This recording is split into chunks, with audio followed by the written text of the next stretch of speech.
Shut up, be quiet. Shh. Shut up, stop crying. Shh. You don't wanna, you don't wanna, you don't wanna, you don't wanna. Ladies and gentlemen, good morning, good afternoon, good evening, and good night, wherever you may be. Welcome to my channel. I hope you are in great health because I am doing amazing. And my God continues to be good in my life. I hope He's also good in your life. For those of you who have been watching my videos and those who have subscribed, I just want to say thank you very, very, very much. Welcome to Nyaluanga channel. For those of you who have not watched, please come in. The door is still open. There are many seats. This is a big house. This is a friendly house. This is a positive house. Welcome. Now today I want to tell you the story of another next door neighbor of mine. The chest thumping Nairobi teacher, aka Scarface. Now, for a man who has only been employed by one employer in his entire life, this man has proved what I've been saying, that he is ignorant. He is in the height of ignorance. Let me ask you, Nairobi teacher, do you know anyone working in Mjengo or any unskilled employment in Nairobi or anywhere in Kenya? Do you know what happens to them? You've been working there for 10 years, for example. One day you come late. The gate is closed and the guard tells you, come tomorrow. Or maybe that someone has taken your place. This is the order of the day. Every day in those kibarua places in Nairobi or anywhere in the world, or even in Kenya, or all over the world, even in the famous Germany. Read the ordeals of unskilled Kenyans in Germany, and then you can come back here and talk about Mogesi being fired. Because Nairobi teacher, you don't seem to know what you're talking about. Have you ever been employed by an Indian? They will shout at you from the gate that you are fired, or simply tell the watchman not to let you in. At least that guy was given the message in a civil manner and told that he is suspended. Try working for an Indian and then come back and talk about that.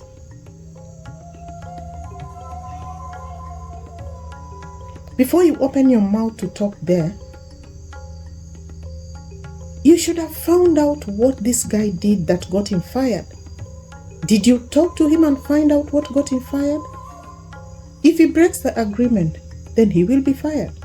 That is for sure. It doesn't matter where you're working. You will be fired. How about maids? Let me ask you. How about maids? How are they fired? Most of the times, not sometimes, most of the times. I've never had you come here to advocate for any of these people. Any of these people working in Mjengos, any of these unskilled laborers, any of these maids. I've never had you come here to advocate for any one of them. And yet, these people and these things happen in Nairobi, just under your nose, just near where you live. They happen every day. And here you are, talking about something that happened in Nyabohanse that you have zero facts about. All you know is what somebody told you about this guy being fired. But did you find out exactly what he did? Did you know why he was fired? Nairobi teacher, grow up. Have a life. Do something constructive. People are fired every day without warning. Gates are closed every day and they are told today you're not coming in. In Nairobi where you're staying, you're chasing something that happened to one person in Nyabohanse. What is your beef? Even if you go to a lawyer today, the first thing they'll want to see is the agreement, or if there has been a breach. I have worked in big companies where you are summarily dismissed and a letter follows much later. So find a job, work for people before you bring your ignorance here, Nairobi teacher. Because you are ignorant. You might know about YouTube, but really you don't know so much about so many things. So if somebody who has been employed and has been fired hears you talking like that, they'll wonder where this man has been. Which cave have you been living in all this time? The YouTube cave where nobody fires you? I'm sorry. Viewers, I told you, this is a useless, unemployable man. How about this point about teaching people how to handle success? He says Marwa taught people YouTube but never taught them how to handle success. Let me ask you something, Nairobi teacher. You went to a TTC. You are a teacher, so you must have trained in some college. Though you trained to teach small children, you don't know how to handle big people anyway.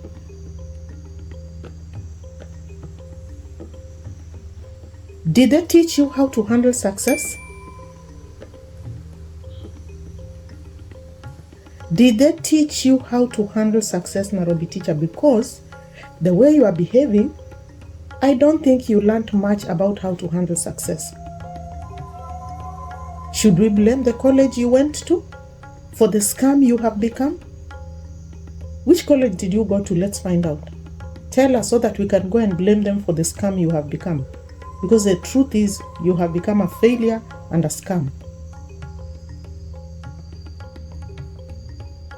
Now for Kenyans, those of you who went to Kenyatta University or University of Nairobi or any other university, I have been to 3 different universities. I'm proud to say that. All universities or institutions of learning expect you to succeed. Whatever you're doing, they expect you to succeed. However small, however big, whatever profession, they expect you to succeed. I've never seen an institution that does not expect their students to succeed. Even schools, they expect you to succeed. So, it is not strange that Marwa expects those who take his masterclass to succeed. That's how it is. In any situation of learning, when you're teaching somebody something, you expect them to succeed at the end of the day. That's why you have learning objectives and success criteria.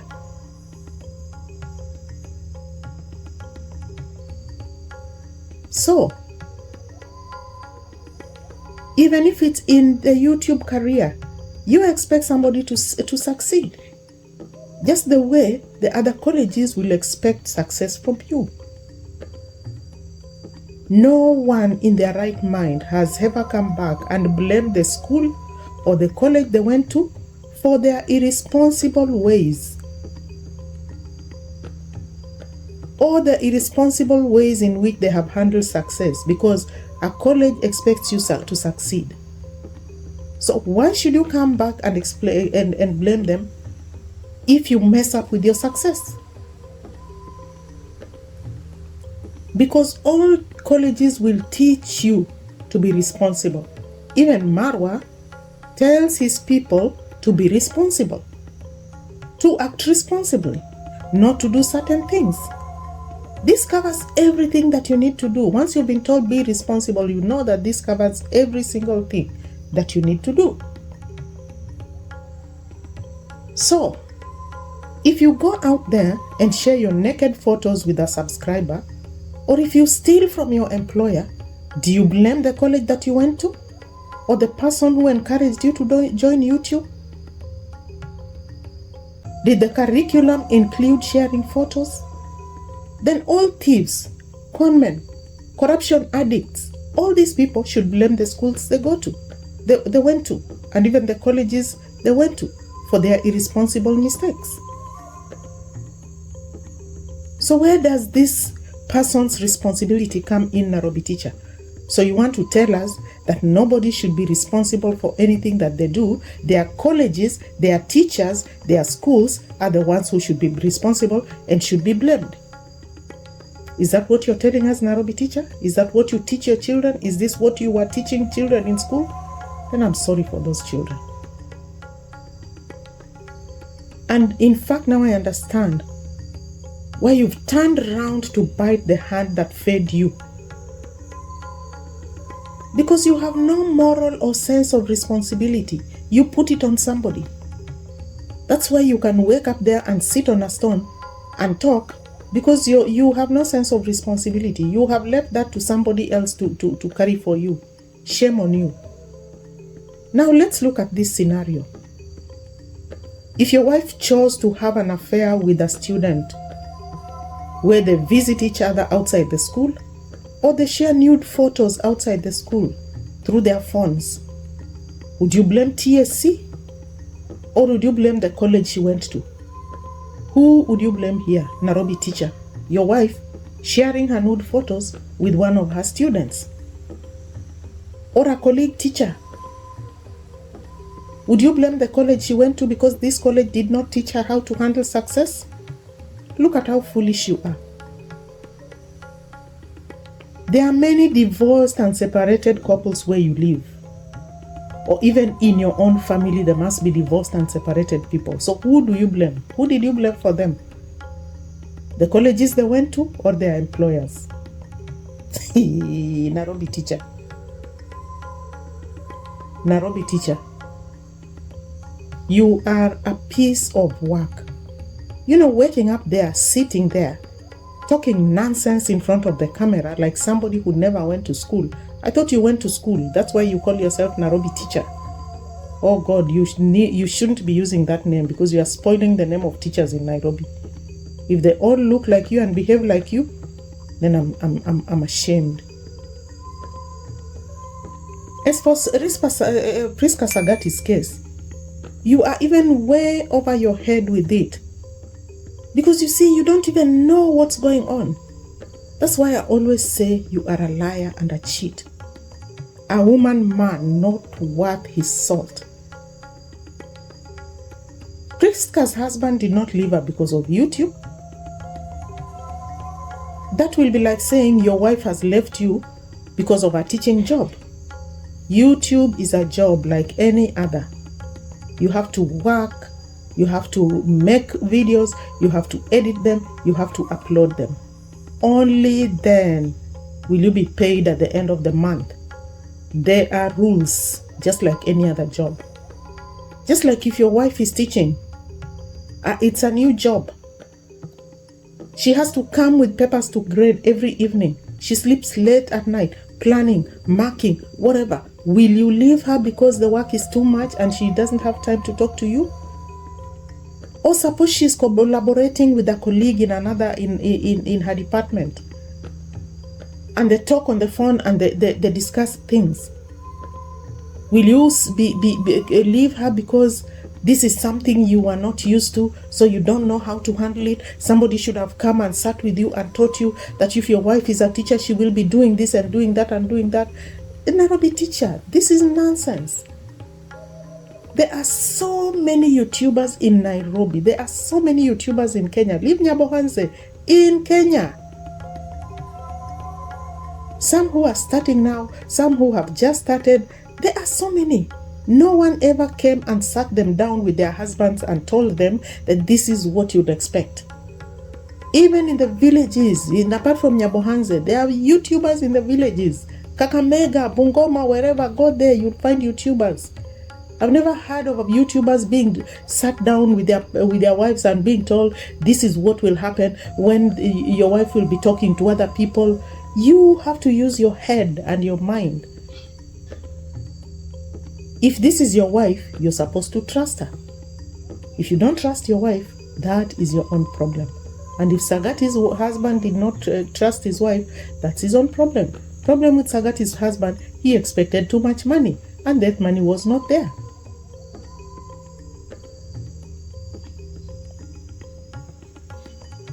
On the other hand, if you're a husband who decides to relegate your husbandry duties and responsibilities and take a holiday and expect to be waited upon hand and mouth because your wife has found a new job, do you blame the job if there is a disagreement between that your wife cannot handle this new laziness anymore?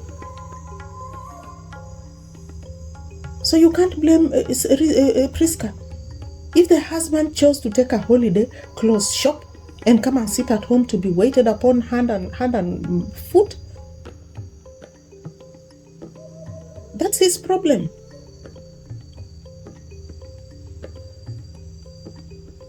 Please. Now the latter, this lazy one who sits there and waits to be waited on hand and mouth, sounds like you, Nairobi teacher, the unemployable man, scamming people for donations. Because I know what YouTube pays you is not much. It cannot do everything for your family. That is for sure, Nairobi teacher. In fact, when you went to nyabohanse, you had already perfected the art of scamming. In fact, that's what I've been thinking. I've been going back to those videos of yours. And now I'm convinced that when you went to see Marwa, you had perfected your art of scamming. Your so-called first channel that was hacked conveniently turned up on your wife's name now. It's now the famous Mrs. Nairobi teacher.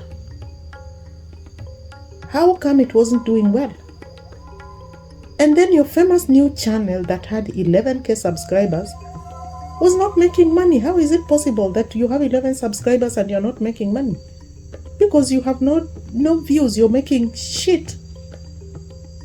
Those so-called interviews that you said you were doing, I looked at some of them. Oh my God, they were really, really terrible. If that's what you call yourself, then you are a failure man. I see why you are sitting on that stone talking about Marwa, because this is your meal ticket. You mean your subscribers were so mean to you? You knew Marwa's subscribers were very generous. You wanted a share of those generous subscribers. That's why you made that trip and created a story about your channel, how you wanted help with that channel. Yet all you wanted were donors who could help you pay your rent, pay your school fees, buy food. Shame on you, man who cannot provide for his family. Now, should your wife throw in the towel and choose to leave you today, will you blame her whole college or her job? Priska's man should man up like a man. Not expect to close the shop, come and sit down at home and expect some golden goose to be laying some golden eggs for him. No, there's no golden goose. He should go and work. That shop that he closed, he should have gone back to it. There's no golden goose anymore. Oh, he wants money and he doesn't even know where that money is supposed to come from. Where did he expect Priska to get money for him? Shame on him. Now, Priska, you are a strong woman. Continue to work for your family. Don't listen to this useless man over here called Nairobi teacher who can't even keep the one job he ever had. He wants big money that is not coming his way, so he's frustrated. If Marwa was stingy, why did he give Nairobi teacher money to take him back from nyabohanse to home and buy something for his children? It doesn't matter how much he was given. He can say, oh, it was just 1,000 or 2,000. It really doesn't matter. He got money from his pocket and gave you. Is that stingy? Is that a stingy person? He removed money from his pocket to give a stranger he never even knew, he had never even seen. Define stingy, Nairobi teacher. How about you? Let's look at you. You went to Alex's home to interview him. to make money for your channel, not even for him. And you didn't even pay for the fare. He is stingy you. Somebody paid the fare for you. In our culture, when you are going to someone's place, you don't go empty-handed. You carry at least 1 kilo of sugar. What did you do? You carried 0. In fact, Alex said, you didn't even carry 1 sweet for the children. Not even 1 sweet. A sweet is just 5 shillings, Nairobi teacher. You took a bus, you went to somebody's home, he has children, and you went to his home. You didn't even give the child a sweet. Yet you got content from him. Did you pay him anything? No. So who is meaner here? You or Marwa? Look at yourself. Nairobi teacher, you can create as much drama as you want. The bottom line is, you will never measure up to any real men YouTubers who are creating content.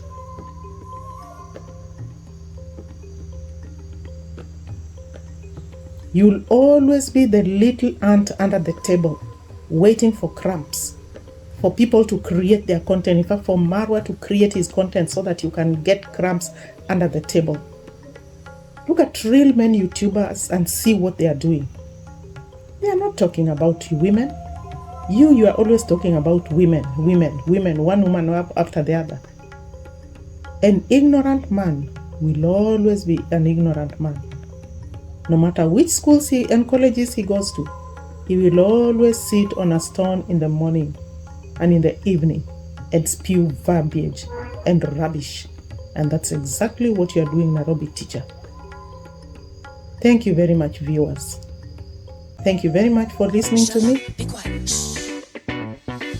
Have a wonderful and blessed day. Please don't forget to share, to subscribe, and to like my video. This is Nyabohanse in the house, turning off for you.